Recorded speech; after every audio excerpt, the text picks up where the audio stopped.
દર્શક મિત્રો, આપ જોઈ રહ્યા છો વર્ધમાન 24 ન્યૂઝ. વર્ધમાન 24 ન્યૂઝને સબસ્ક્રાઇબ કરો, લાઇક અને શેર કરો.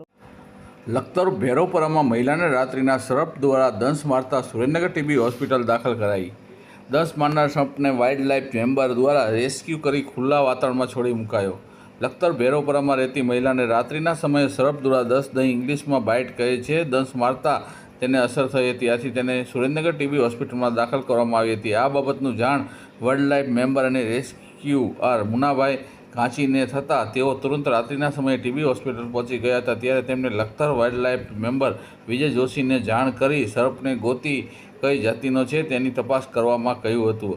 આજે સાંજના સમયે મહિલાને જે ઘરમાં સર્પ દ્વારા દંશ મારવામાં આવ્યો હતો તે ઘરની બાજુમાં ઘરમાં સર્પ હોવાની જાણ લખતરના રેસ્ક્યુ વિજય જોશીને કરતાં તેઓ તુરંત તે ઘરે પહોંચી ગયા હતા અને તે ઘરે જઈને જોતા તે ઘરને બંધ બાથરૂમમાં પડેલ નકામી વસ્તુમાં દુનિયાનો બીજા નંબરનો ઝેરી સર્પ કોબરા જોવા મળતા તુરંત જ તેને રેસ્ક્યુ કરી તેને લખતર રેલવે સ્ટેશન રોડ ઉપર નર્મદાની કેનાલ પાસે ખુલ્લા વાતાવરણમાં છોડી મૂકવામાં આવ્યો હતો.